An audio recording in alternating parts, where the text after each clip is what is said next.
آج کوئی 70 کو پہنچ چکے، کوئی 60 کو، کوئی 50 کو، کوئی 45 ہے، کوئی 30 ہے، کسی بھی عمر میں ہے۔ ذرا غور کریں کہ ہماری عمر کیسے گزر رہی ہے، کس طرح سے گزار رہے ہیں۔ اللہ کی عبادت کر کے گزار رہے ہیں یا نافرمانی میں گزار رہے ہیں؟ صرف مال کمانے میں گزار رہے ہیں یا نیکیاں بھی کما رہے ہیں؟ صرف دنیا کی تیاری کرتے ہوئے گزار رہے ہیں کہ آخرت کی بھی تیاری کر رہے ہیں؟ کیسے گزار رہے ہیں؟ اس کا سوال ہونا ہے اور ہمیں جواب اس کا دینا ہوگا۔ دوسرا سوال ہے جوانی کیسے گزاری، سوال ہونا ہے۔ جس نے بھی جوانی پائی ہے اس کا سوال ہونا، یہ جوانی ایک نعمت ہے، رب کا بہت پیاری نعمت ہے، اس تعلق سے سوال ہونا ہے جوانی کیسے گزاری۔ یہ جوانی کیا عبادت میں گزاری ہے؟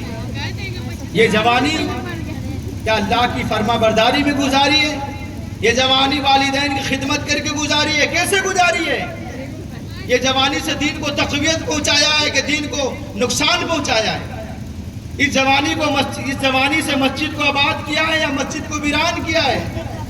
سوال ہونا ہے یہ جوانی کیسے گزاری؟ کسی کو ڈرانے دھمکانے میں تو نہیں لگا دیا، صرف دنیا کمانے میں ہی تو نہیں لگا دیا، صرف دنیا کی فکر میں تو نہیں لگا دیا۔ یہ بہت ہی پیاری نعمت ہے، اس نعمت کا صحیح استعمال کر کے ہم اپنی آخرت کو سنوار سکتے ہیں، ہم اپنے قبر کو روشن کر سکتے ہیں، ہم اپنے قبر کو جنت کے باغ بنا سکتے ہیں۔ اس تعلق سے سوال ہونا ہے اور ہمیں اس کا جواب دینا پڑے گا۔ اور نمبر 3 سوال ہوگا مال کس طرح کمایا؟ مال کس طرح کمایا؟ سوال ہوگا حلال طریقے سے کمایا یا حرام طریقے سے کمایا؟ کیسے کمایا؟ فراڈ کر کے کمایا یا محنت کر کے حلال طریقے سے حاصل کیا؟ کسی کو دبا کر کے حاصل کیا یا محنت کے ساتھ حلال طریقے سے حاصل کیا؟ کسی سے لوٹ کر کے حاصل کیا یا حلال طریقے سے محنت کر کے حاصل کیا؟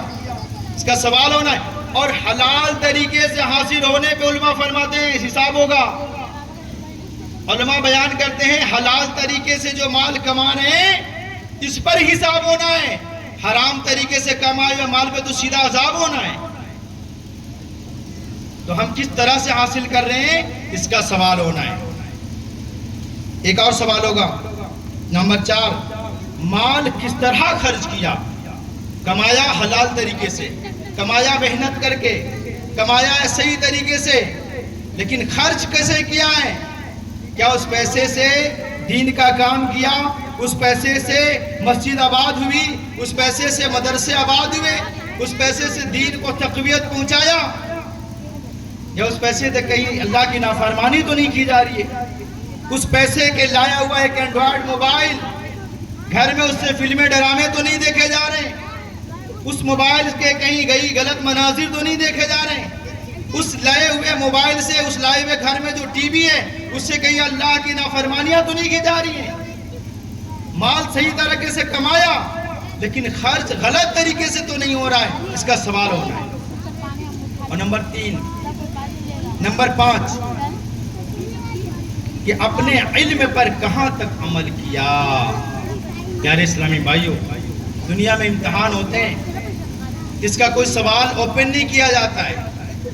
بہت سارے سوالات کے جو ہے نا وہ تیاری کر رہے ہوتے ہیں طلبہ اکرام۔ ہمیں تو یہ آؤٹ کر دیا گیا ہے، ہمیں بتا دیا گیا ہے یہ 5 سوالات ہونے ہیں بروز قیامت، ہمیں اس کی تیاری کرنی ہوگی۔ پیارے اسلامی بھائیوں، ہم سب کو اپنے آپ کو عبادت کی طرف لے کے آنا چاہیے۔ الحمدللہ عز و جل دعوت اسلامی کا مدنی مقصد ہے کہ مجھے اپنی اور ساری دنیا کے لوگوں کی اصلاح کی کوشش کرنی ہے۔ ہمیں خود بھی نیک بننا ہے اور ساری دنیا کے لوگوں کی اصلاح کی کوشش کرنی ہے۔ پیارے اسلامی بھائی، اپنا ایک ذہن بنائیں کہ ہمیں بھی نیک بننا ہے اور اپنی کوشش سے گھر والوں کو بھی نیکی کی دعوت دے کر نیک بنانا ہے، اپنے پڑوسیوں کو بھی نیکی کی دعوت دے کر نیک بنانا ہے۔ ایک بہترین معاشرہ میں ہمیں رہنا ہے، ایک بہترین اپنے معاشرے کو بہتر بنانا ہے۔ الحمدللہ دعوت اسلامی اسی کام میں مصروف عمل ہے۔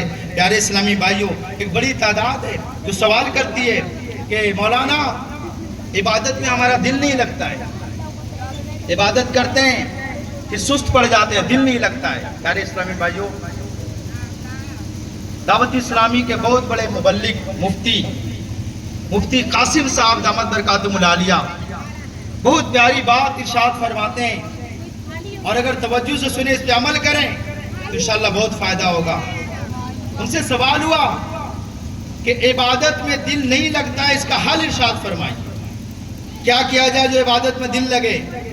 انہوں نے فرمایا کہ عبادت میں نے دل لگانے کے لیے، عبادت میں دل لگے اس کے لیے سب سے پہلے مشقت ہو، پھر بھی عبادت میں کنٹینیو لگنا پڑتا ہے۔